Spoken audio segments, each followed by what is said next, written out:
कि फुर्सत में बैठ करके समय निकाल करके भगवान का भजन करो। और कोई कार्य करोगे तो उसमें आपको समय लगेगा, लेकिन भगवान की भक्ति करने में आपको समय नहीं लगेगा।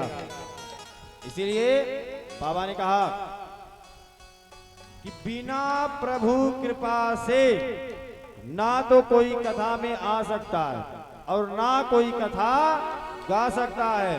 पंडाल के सामने मकान हो, दाएं मकान हो, बाएं मकान हो, पंडाल से पीछे मकान हो, बहुत लोग कहते हैं बाबा मैं कथा में आ रहा था, लेकिन अकारण कोई काम पड़ गया, मेहमान आ गए, इसलिए हम कथा में नहीं आ पाए। ठीक, लेकिन कथा में नहीं आ पाए तो मेहमान नाराज हो जाएगा, लेकिन दुनिया छोड़ करके चले जाओगे तो कौन सा मेहमान नाराज हो जाएगा बाबा? दुनिया जब छोड़ करके चले जाओगे तुम्हारा दुकान कौन देखेगा? तुम्हारी बनी बनी हुई प्रॉपर्टी को कौन देखेगा? बड़े बड़े बंगले को कौन देखेगा? कथा में आने वाले के लिए कोई बहाना नहीं, और कथा में ना आने वाले के लिए 100 बहाने तैयार। बाबा क्या करें, इतनी गर्मी है, इतनी जिम्मेदारी है कि घर से 1 मिनट बाहर नहीं निकल पाता।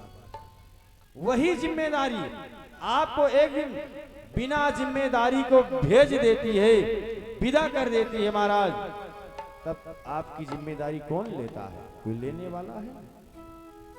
जो रहेगा वो करेगा, वही देखेगा।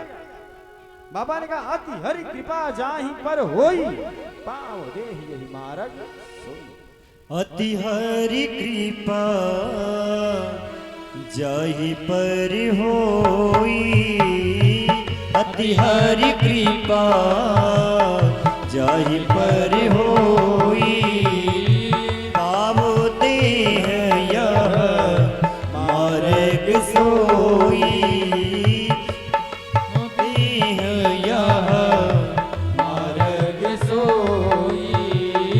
यही सरयावत अति कठिनाई, यही सरयावत अति कठिनाई, राम कृपा बिनु आई न जाई, राम कृपा बिनु आई न जाई। और अति हरि कृपा जाहि पर होई, पाँव देहि यहि मार्ग सोई। बाबा ने कहा कौन सा मार्ग है? धर्म मार्ग। धर्म मार्ग में इतने विघ्न बाधा आते हैं कि अगर थोड़ा भी उसमें समट जाओगे तो एक काम नहीं कर पाओगे। और जब भगवान में अविचल भक्ति बनी हो, अटूट प्रेम हो, आपका संबंध हो, सच्ची भक्ति हो, महाराज भगवान भी कृपा करते हैं। क्यों करते हैं? और आपका साकुशल पूर्वक कार्यक्रम संपन्न कराते हैं। ठाकुर जी की कृपा हुई, सभी लोग धर्म कार्य में जुड़े, और बिना प्रभु की कृपा से ना तो कोई धर्म कार्य कर सकता है और ना कोई आ सकता। आइए, कहा कि बाबा आपके पास अगर बहुत समय ना हो, बहुत समय ना हो, तो इतना समय कथा में जरूर निकालो। कितना? कि रामायण सुर तरु की छाया, दुख भय दूर निकट जो आया। जो इनके केवल करीब आ जाते हैं, उतने ही अगर आप समय निकालोगे, उतने में आपकी भक्ति हो जाएगी, उतने में आपका कल्याण हो जाएगा। और कल की पावन कथा में आप सभी लोग श्रवण किए।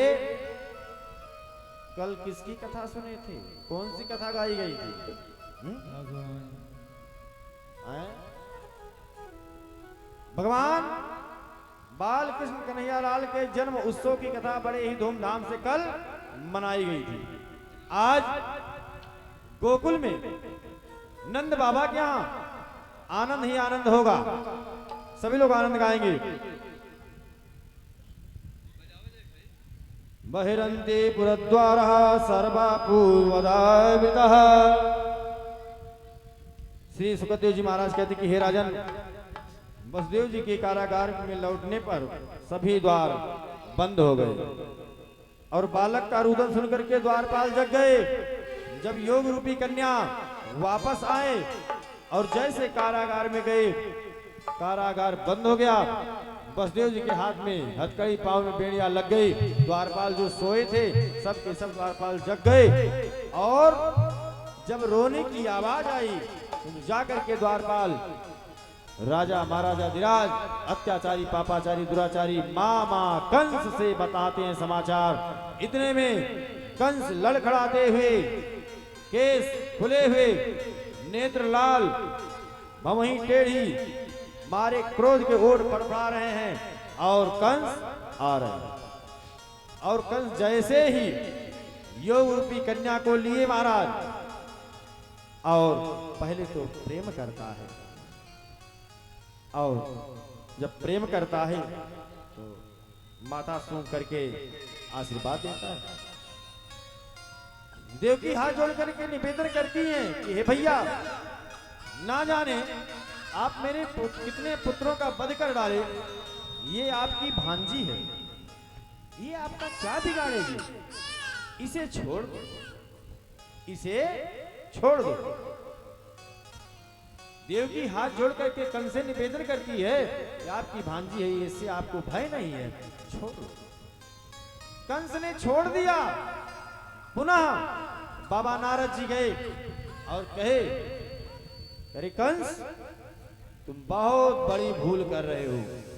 कंस ने कहा, मैंने क्या भूल किया?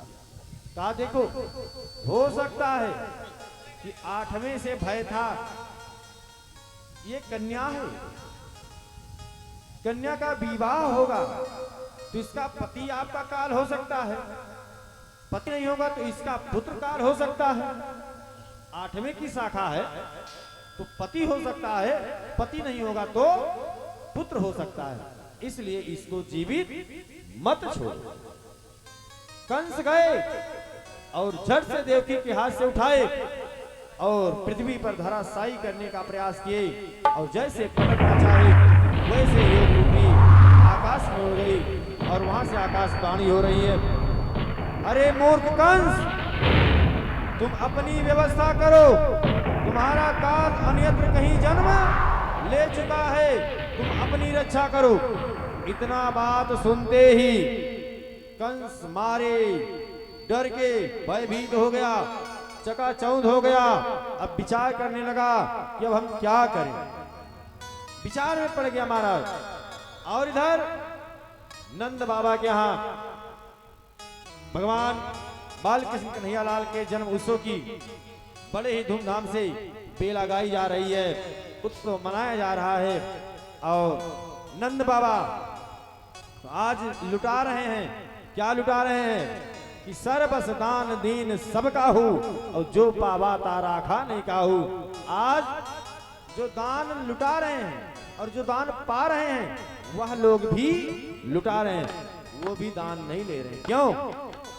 मुझे जिसकी जरूरत थी जब वही मिल गए और मुझे धन दौलत से क्या मतलब। इसीलिए आइए, आज गोकुल में उत्सव मनाया जा रहा है, हम लोग भी उत्सव मनाएंगे बड़े ही धूमधाम से। आइए सब लोग आइए।